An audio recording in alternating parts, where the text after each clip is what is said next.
जो यो देशको परिवर्तन गर्नको लागि अब पत्रकारिताबाट मात्रै सम्भव हुँदैन।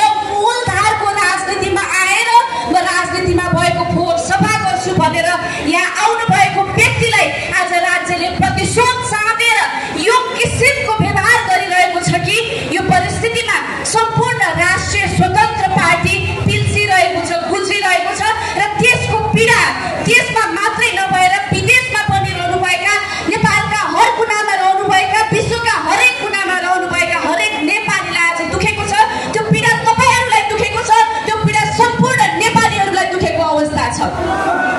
यो परिस्थितिमा थाहा छ राजनीतिमा प्रवेश गरेर केही काम गरिहाल्न, परिवर्तन गरेर देखाइहाल्न निकै सङ्घर्षमय बाटो थाहा छ हामीलाई। तर त्यो यात्रामा हामी अनवरत रूपमा लागिरहेका छौँ। राष्ट्रिय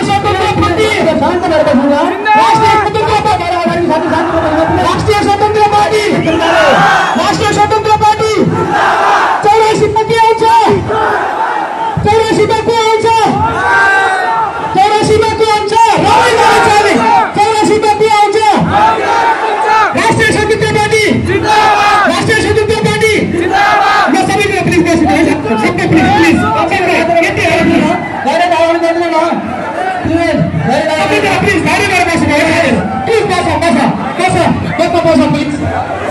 सबैको अगाडिका साथीहरू प्लिज पत्रकार महोदयलाई ब्याज वितरण गरिदिनमा हात गर्न चाहन्छु। र हाम्रो पश्चिम नेपाली सम्पर्क मञ्च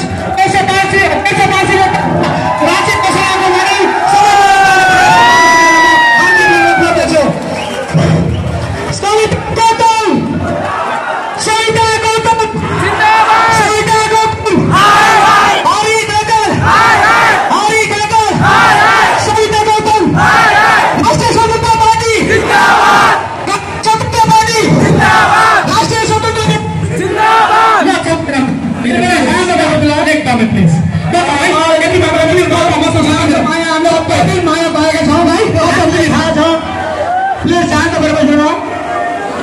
हाम्रो उद्घाटन कार्यक्रम लगभग सम्पन्न भइसकेको छौँ। कृपया धेरै राम्रो गर्नुहोस्। अब हामी सिधै हामी मन्तव्यमा आउनेछौँ। हामी तपाईँहरूले चाहेको, हामीले चाहेको सम्पूर्ण सबैको मनमुखीमा पर्न सफल हुनुभएका